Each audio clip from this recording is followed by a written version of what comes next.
Comme annoncé, je reçois Albert Ochoudi sur ce plateau. Docteur, bonjour. Bonjour. Meilleurs vœux. Bien. Vous êtes directeur de la fondation Anna Ochoudi en COI, une ONG, également un bureau d'études. Vous êtes médecin dans quel domaine, par exemple? Le domaine de la santé. Le domaine de la santé, vous n'avez pas une spécialité? Oui, justement, Fabien, bonjour, bonjour. Peut-être pour les téléspectateurs qui ne me connaissent pas encore et qui me voient pour la première fois, je m'appelle Ochoudi Omokok Albert. Je suis diplômé de l'Université libre de Bruxelles. J'ai un master en sciences de la santé publique, spécialiste en promotion de la santé des jeunes et enfants en milieu scolaire. C'est à cette thématique-là, à ce sujet-là plutôt, que nous allons bavarder. Je vais vous expliquer ce qui m'amène sur ce plateau et les soucis, les constats que j'ai constatés pour mon pays. Voilà.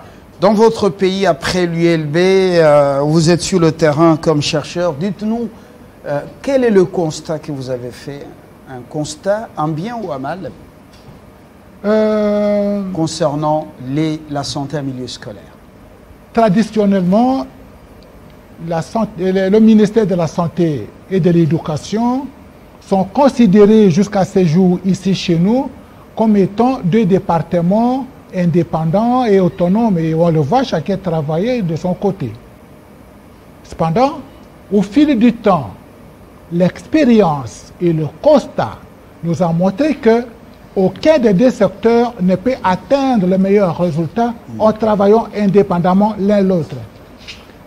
Et d'ailleurs, les résultats ou les constats scientifiques prouvent à suffisance que la santé et l'éducation sont des composantes nettement liées. Et on ne sait pas séparer les deux composantes. L'une ne va pas sans l'autre. Donc il y a interdisciplinarité. Voilà. Comme l'a toujours dit professeur Daniel Mutombo. Oui, interdisciplinarité, mais moi je dirais beaucoup plus de la complémentarité. Voilà. Donc, pour savoir ça, je ne vais pas utiliser des formules beaucoup plus élaborées pour comprendre cela. Permettez-moi de vous donner seulement deux petits exemples et vous allez voir. On a constaté, et même vous aussi, vous allez le constater tout de suite, que les enfants qui sont en bonne santé, ils obtiennent les bonnes notes et réussissent facilement leur scolarité. Versus les personnes instruites sont en meilleure santé. Donc, si vous comparez les personnes qui n'ont pas étudié, les ouvriers par exemple, vous en prenez 1000, comparé avec 1000 cadres des entreprises, vous comparez leur état de santé, tout de suite vous êtes convaincu que l'éducation, donc la réussite scolaire, favorise la santé. Et la santé aussi favorise la réussite scolaire. Donc ce sont des composantes qu'on ne sait pas séparer. Fort malheureusement, ici chez nous au Congo, le secteur, donc le ministère de la Santé et de l'Éducation, chacun travaille indépendamment dans son coin. C'est ça qui fait mon souci, cher Fabien. Et du coup, vous les appelez les deux secteurs, les deux ministères à travailler en synergie. Tout à fait. Pour quelle finalité exactement lorsqu'on constate sur le terrain? Oui, justement. L'école elle-même évolue dans un environnement pollué. Vous n'avez qu'à jeter un coup d'œil, vous voyez combien de magasins raflent des périmètres des cours scolaires, combien de bistrots empoisonnent l'environnement à la cité, même ici à la République de la Gombe. Alors, je vous écoute. Oui, moi, ma posture scientifique, ce n'est pas de dire que voilà, tout va mal, on ne sait rien faire. Non. Moi, je suis d'abord, premièrement, en train de proposer les changements de paradigme. Dans ce changement de paradigme, que les deux secteurs, que les deux ministères se mettent ensemble pour se parler. Ça, c'est toute première chose. On peut tout condamner, on peut voir tout ce qu'on voit, mais les causes réelles de cette pollution, nous, on ne les connaît pas. Vous et moi, nous voyons mais on ne connaît pas pourquoi il y a tout ça. Donc moi, j'aurais souhaité, dans ce que je suis en train de proposer ici, que les deux ministères se parlent et se concertent de manière régulière. Oui, qu'ils se parlent. En se parlant, ils vont découvrir qu'ils ont énormément de choses à se parler pour améliorer la réussite scolaire et surtout pour bâtir le capital humain que le Congo a besoin pour aujourd'hui et pour demain. Si on ne fait pas cela, cher Fabien, croyez-moi, nous ne sortirons jamais de la misère, nous ne sortirons jamais du sous-développement. Parce que le levier, le poumon économique, c'est la jeunesse. Mais si cette jeunesse-là n'est pas scolarisée, n'est pas bien scolarisée en termes de la qualité du rendement, ça ne sert à rien. Docteur Ochuli, la famille est en difficulté. Je ne dis pas toutes les familles. La famille, en général, est en difficulté. Oui. Et quand elle envoie l'enfant à l'école, il y en a qui arrivent à l'école sans pouvoir manger suffisamment. Il y en a même qui sortent de l'école qui n'ont pas l'espoir d'aller manger. Je ne parle pas de manger suffisamment ou manger à satiété. Alors, comment vous allez former une jeunesse dans un tel contexte, une jeunesse, l'avenir d'un pays, lorsque vous-même vous dites, quand on est en bonne santé, la réussite scolaire en dépend? Oui, tout à fait d'accord. Vous voyez, cher Fabien, moi, d'après ma formation, quand on veut former l'être humain, quand on veut bâtir un capital humain dans un pays, pour une nation, on ne voit pas seulement un seul aspect de la chose. Non. Et c'est là que beaucoup de ceux qui sont passés avant et beaucoup des organismes qui sont en train de financer d'une façon parcellaire et lacunaire les projets santé, nutrition à l'école, ceci, ils ont échoué jusqu'à maintenant parce que le constat est là. Moi, ce que moi je souhaite et que je voudrais que l'on fasse, c'est prendre l'individu dans sa totalité, dans sa globalité, plus l'environnement, tant physique que social, qui entoure l'enfant, donc qui entoure l'élève. Là, on réussira. Si on commence à parler seulement de la nutrition au milieu scolaire, c'est un bon aspect, c'est bon, mais on donne seulement à manger à l'école, alors qu'il n'y a pas de latrine. Il n'y a pas un jet d'eau, il n'y a pas de robinet qui donne de l'eau. Croyez-vous que cet enfant fera bien sa scolarité parce qu'il mange bien? Non. Et pourtant, je ne refuse pas la nutrition au milieu scolaire. Mais moi, ce que je suis en train de prôner et l'approche que moi je suis en train de proposer, c'est une approche intégrée de promotion santé au milieu scolaire. Donc, via cette approche, je vois l'enfant, l'établissement scolaire dans sa totalité, dans sa globalité, dans tous les aspects de la vie. Parce que, même si on donne ceci, on donne à manger, on donne les médicaments pour que l'enfant soit en bonne santé, mais ça ne suffit pas. Parce que le milieu scolaire, c'est bon quand on va à l'école pour se former, pour se qualifier, pour être alphabétisé, c'est bon. Mais le milieu scolaire, s'il n'est pas bien cadré, il devient un milieu très hostile. Et vous voyez les résultats à la cité.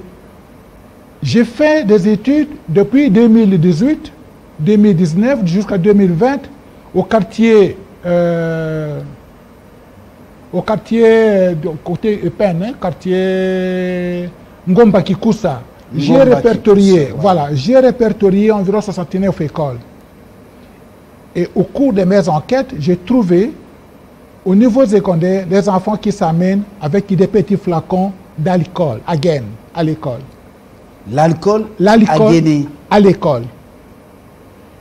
Les petites filles, avant de terminer les privés ou publics? Confondus. Alors, ce qu'on appelle soupunatolo. Ah ben oui. Et dans leur petit sac là, il y a beaucoup de choses. Il y a du chanvre, il y a du tabac, il y a de l'alcool, il y a un peu du tout dans le sac. Les enfants au secondaire. Les enfants du niveau secondaire. Filles et garçons. Wow. Donc, il n'y a pas seulement que ce soit les garçons qui s'adonnent à ces substances psychoactives. Donc, les jeunes et les filles, tous s'adonnent. Et d'ailleurs, même pour les générations passées. Vous avez fouillé les sacs au cours de votre étude? Je vous confirme, c'est moi qui ai mené ces études pendant 3 ans et je vous confirme les résultats de mes enquêtes personnelles. Et ce n'est pas fini. Combien d'écoles ont des installations sportives? Et qui garantit le directeur promoteur de l'école que tous ces enfants qui sont scolarisés chez lui, ils iront à l'université, ils trouveront un travail de bureau? Aucune assurance ni garantie. Et pourtant, on demande la tenue de sport qu'on paye par moment à cher. Ben voilà. Oui. Mais il n'y a aucune salle de sport ni une installation sportive dans la plupart des écoles, que ce soit des écoles privées ou publiques. Mais qui garantit que tous les enfants auront un travail de bureau? Alors comment ces écoles, parlons des écoles publiques, comment ces écoles vont-elles maintenir ou garder leur terrain des sports lorsque beaucoup de ces terrains sont, comment on dit, attribués aux hommes d'affaires, étrangers tout comme nationaux, pour les supermarchés? Oui, mais excusez-moi, je n'entre pas dans cet aspect des choses. Ça, moi, je vois seulement... C'est moi qui le dis. Oui. Voilà. Alors, si on confie l'école à un homme d'affaires soucieux de pouvoir améliorer les conditions d'enseignement et d'apprentissage, mais c'est une bonne affaire. Pour moi, c'est que l'enfant étudie dans de bonnes conditions, l'enseignant d'abord, qu'il enseigne dans de bonnes conditions, et que l'élève qui acquiert le savoir, qui se forme, apprend dans des conditions humaines. Nous revenons à votre étude et je suis très intéressé et choqué par les résultats de cette enquête. Les sacs des élèves. L'enquête est menée dans 69 écoles. 69 écoles. Oui. Vous avez découvert des substances toxiques. Oui, dans les sacs des enfants. Voilà. Qu'est-ce que vous avez proposé à la fin de cette étude? Bon, c'est ça que je suis en train d'initier maintenant, parce que le problème est... mettre fin à cette pratique dangereuse et menaçante pour l'environnement et pour la nation. Oui, justement, ça c'est le cri d'alarme que je suis en train de pousser aujourd'hui. Oui. Pourquoi, cher Fabien? C'est parce que je constate que le ministère de l'Enseignement, il est essoufflé et il y a les signes de détresse. Et c'est pour cela que je dis, il faut que le ministère avec qui il doit normalement collaborer, qui est le ministère de la Santé, lui vienne en aide. Pourquoi? Ça ne sert à rien d'arrêter les jeunes gens. Ils n'ont rien compris du danger que comportent ces substances psychoactives. Même si vous allez les mettre en prison, vous aurez de la peine pour les nourrir. Et ils n'ont rien compris de tout ce qui se passe. Vous voyez? Comment faire pour les récupérer? Pour les récupérer, il faut absolument, et c'est une nécessité absolue, que le ministère de la Santé travaille de concert avec le ministère de l'Éducation. Et ça va marcher. En dehors de cette formule, à ma connaissance et à mon niveau, quand bien même je suis expert dans le domaine, je ne vois pas d'issue. Parce que ça ne sert à rien d'interdire, il faut motiver, il faut instruire. L'éducation à la santé, c'est une matière, c'est un produit et un service qui est destiné à la portée du tout. L'enfant, même si vous allez recourir aux traités internationaux, le code de droit des enfants, la Convention internationale des droits de l'enfant, article 23, il vous dit l'enfant doit être protégé par tous les niveaux. Il faut le sécuriser parce qu'il est inexpérimenté, il est ignorant. C'est pour cela qu'on l'envoie à l'école. Et l'école, donc la scolarisation des enfants est obligatoire. Pourquoi c'est obligatoire? C'est parce qu'il doit être formé pour acquérir l'expérience et la connaissance de la vie.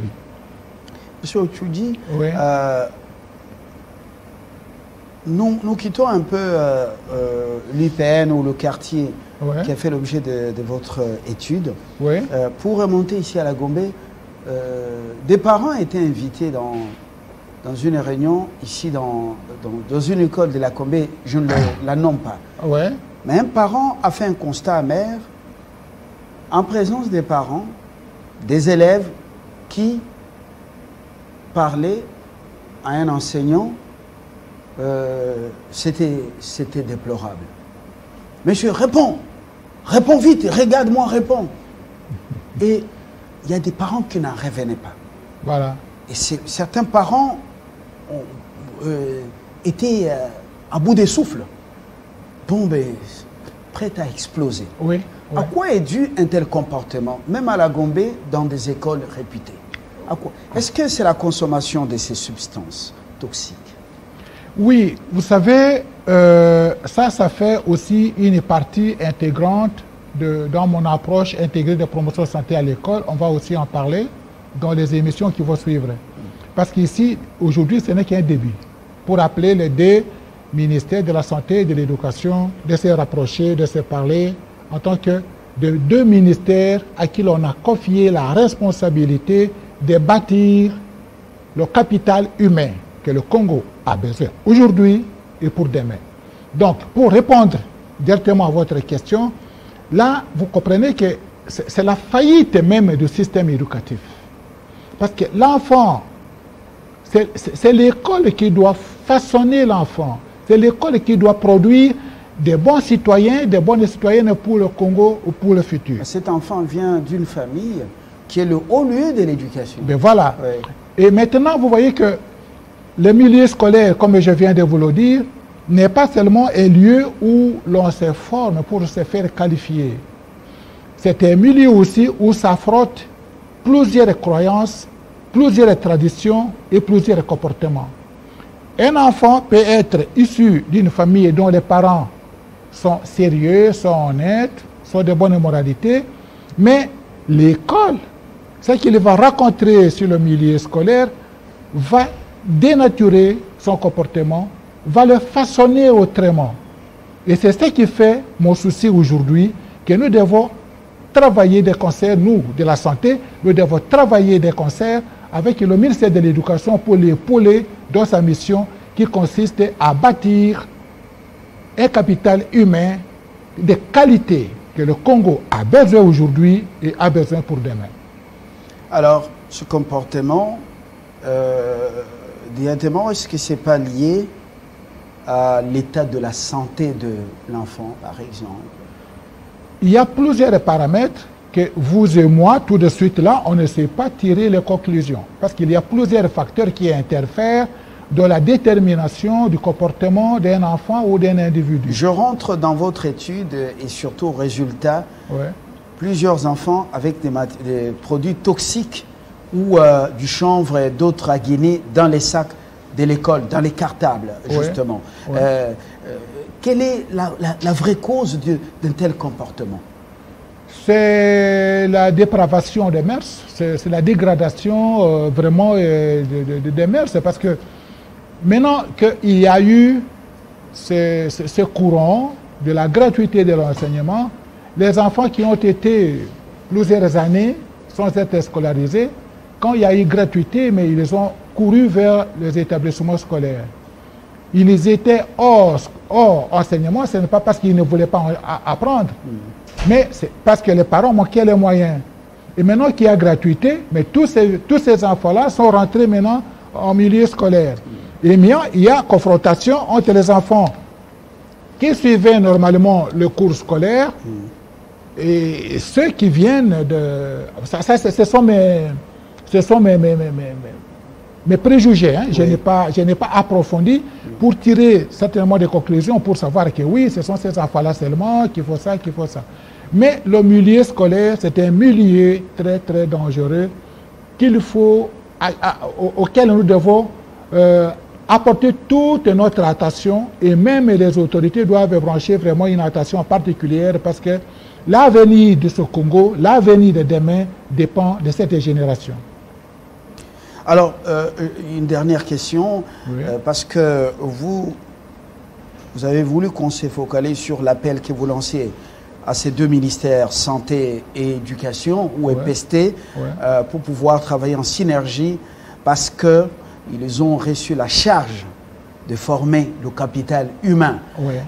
Ma dernière question, comment expliquer ce comportement également des écoles ici à la Gombe qui sont devenues de pépinières des bandits? Ils se livrent des guerres, des combats. Telle école doit faire une descente punitive dans telle autre école. Tel collège doit aller dans Athénée, descente punitive. Et la pomme de discorde sont des bêtises mineures. Et ça chamboule le déroulement des cours, des journées entières, la circulation, ainsi de suite. À quoi est due cette situation? Merci beaucoup, cher Fabien. C'est comme je venais de vous le dire tout à l'heure que cela ne fait pas l'objet de mon émission d'aujourd'hui, malheureusement. Oui. Mais ce sont là les signes d'essoufflement. Ce sont là les signes de détresse que le système éducatif de notre pays est tenté de souffrir et il est à bout de souffle. Dans les pays où le système éducatif est de bonne qualité, c'est rare. Ce sont des incidents, des circonstances rares. Mais parce qu'ici, chez nous, le système éducatif est vraiment essoufflé et c'est pour cela que nous voyons ces signes-là. Ce sont les signes de détresse, ce sont les signes d'essoufflement du système éducatif. Au niveau des ministères, peut-être ce sont les politiciens, ce sont les administratifs, ils vont prendre beaucoup de temps pour étudier les voies et moyens de se rapprocher. Mais s'ils ont envie que la Fondation Anawutu Dakoy soit un arbitre qui puisse les rapprocher pour apporter notre expertise aussi là-dessus, nous sommes libres, nous sommes disposés. Et enfin, parce que là, ça va prendre du temps, nous, la Fondation Anawutu Dakoy, initie déjà le dialogue par la base. Donc, à partir d'aujourd'hui, tout directeur ou toute directrice d'école primaire, que vous soyez préfet ou promoteur d'un complexe scolaire, vous êtes les bienvenus chez nous. Et venez, on va dialoguer, et on va jeter les bases, on va identifier tous les besoins, parce que ça ne sert à rien de voir. Ce sont là les besoins que nous voyons. Mais ce sont là les besoins qui sont presque généraux à toutes les écoles. Mais il y aura encore des besoins spécifiques pour un groupe d'enfants, pour une catégorie sociale déterminée et pour une école spécifique. Et ça, vous et moi, comme on n'a pas fait une descente au niveau de l'école, on ne saura pas concrètement qu'est-ce qui se passe pour pouvoir répondre efficacement à ce problème. Donc, mais la meilleure solution, c'est le rapprochement, les responsables des écoles, le secteur de l'éducation et de la santé. Mettons-nous ensemble autour d'une table pour engager un dialogue franc, sain et sans filtre, pour pouvoir dégager les pistes de solutions pour juguler ce mal qui gangrène déjà notre jeunesse. Je vous remercie, docteur Ochudi Omokoko Albert. Vous êtes ressortissant de l'ULB et vous êtes à la tête de la fondation Ochudi Ankoy. Voilà, votre créneau, c'est donc la santé en milieu scolaire et vous appelez les deux ministères APST et le ministère de la Santé à travailler en synergie, en collaboration avec les partenaires privés que vous êtes. Nous vous écouterons encore une fois de plus. Ça va. J'espère que dans la prochaine épisode de ce changement de paradigme que nous sommes en train d'initier aujourd'hui, on va parler de quelques-unes des pistes de solutions. Parce que commencer un dialogue pour ceux qui ne se sont jamais parlé, c'est un peu difficile. Mais appelez-nous, sollicitez-nous, notre expertise, nous ne la vendons pas. Nous sommes là, nous sommes disposés à travailler avec qui que ce soit. Nous sommes disposés, entièrement libres et de façon inconditionnelle. Nous sommes à la portée de tout le monde. Merci une fois de plus d'avoir répondu à notre appel et d'avoir fourni quelques éléments de réponse à nos préoccupations. Très bonne journée. C'est moi qui vous remercie au contraire. Alors, nous jetons l'éponge, un live dans quelques instants sur nos antennes. Jean-Marie Kassamba qui va recevoir la plutôt la présidente nationale de CRIC. Les femmes, davantage, sont leaders. Elles refusent d'être pot de fleurs dans ou au sein des partis politiques. Elles sont elles-mêmes maintenant beaucoup aux commandes, comme elles sont responsabilisées aussi par ce temps qui court dans beaucoup de postes de responsabilité dans le pays et à travers le monde. À très bientôt.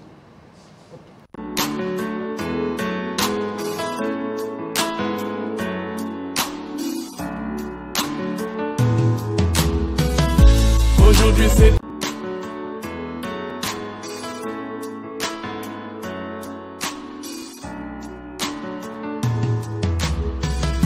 Aujourd'hui c'est ton jour, happy birthday.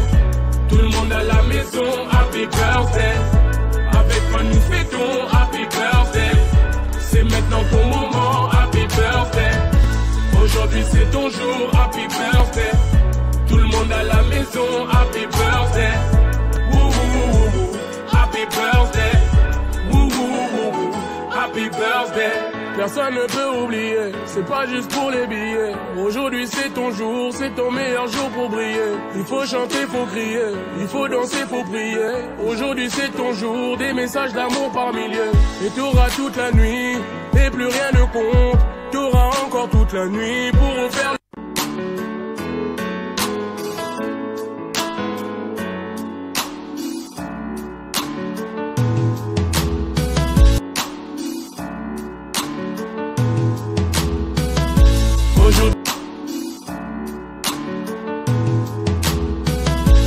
Aujourd'hui c'est